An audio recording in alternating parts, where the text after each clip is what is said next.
here's a little more Mandolin Blues. These are sort of positions that you can move around the neck. And I'm going to show you, excuse me, I'm going to adjust this thing here. A couple of really simple little things to do. So we'll start in the key of G, and then we'll try a couple of different keys. If you take a regular G chord like this, and if you want to make it a seventh, there's a couple of ways of doing that. You can take this and just go backwards like that. But what I'm going to do is leave this note on the A string, and then I'm going to go add this F note here on the D string. So that's my G7th chord.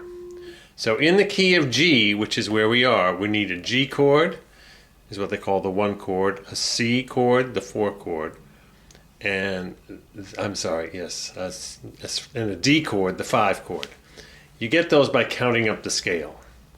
G is the first note of the scale, C is the 4th note of the scale, and D is the 5th note. And so the chords are named after those notes. You don't have to know this, but it's a handy thing to know. So if we have a G blues, it's going to start in G, then go to C7th. So you just drop down like that. Now there's a C7th, right? Here's a C. There's a C7th. Okay, so we've got G7th, C7th, back to G7th, and then C7th. You can add that high G note in there if you want. Back to G. Then just move up 1 fret and you get a D7th. Then down 2 frets to the C7th.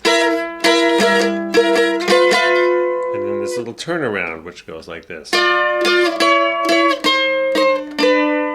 So what's that? That's the A string, 5th fret, D string, 3rd fret, and then you go down 1 fret, 1 more fret, and finish off with the open D and the B note on the A string, which is the 2nd fret. Okay, so let me play that through one more time, then we'll do it in a couple other keys. So here's G, C, G,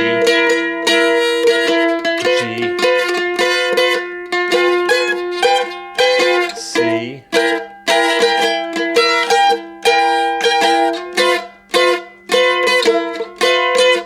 and to D, C7, G.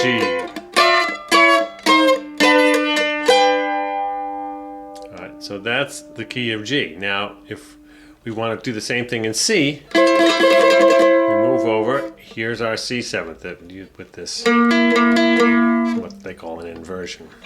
So now I'll do it in C, and the chords in C will be C, 7th, these are all 7ths, then F7th, which is down here. You just move the whole figure that way 1 fret, then back to C7th, and then up 1 fret, you get a G7th. So it's really kind of cool. So here we go for C. So C, F7th, C7th, F7th,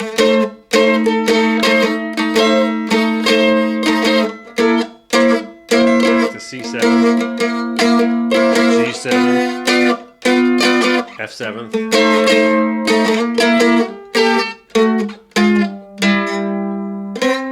Same fingering as the G one, the turnaround, but moved over to the G string and the D string.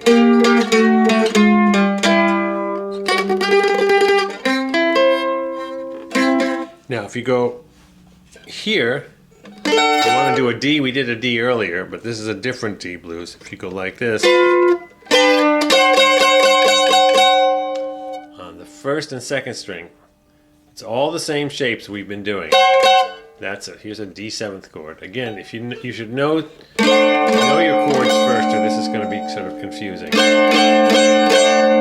there is a D7th. We're taking just those top 2. So there's D7th, G7th. I'm adding that 5th fret in just to get the A note. Then back to G7, and back to D7.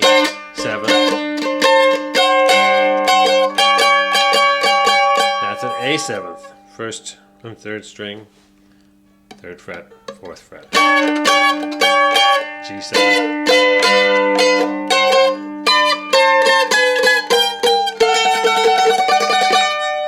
Now you can take those and move them around. You could go to, so that was D7. We move it up 2 frets, we can do an E. So that would be E, A7, E7, A7. These are just 2-finger licks. B7, A7, E7.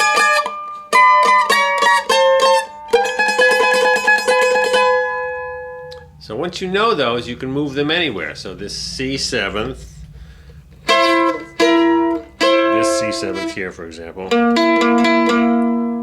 move it up 2, you get a C sharp D.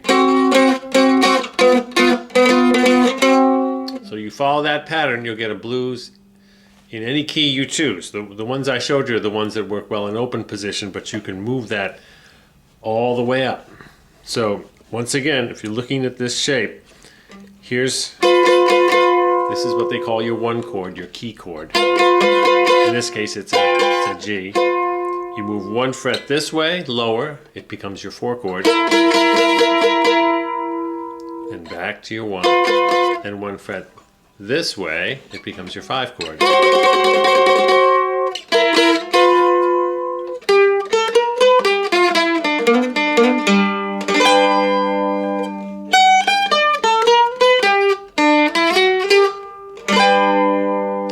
That's a little lick.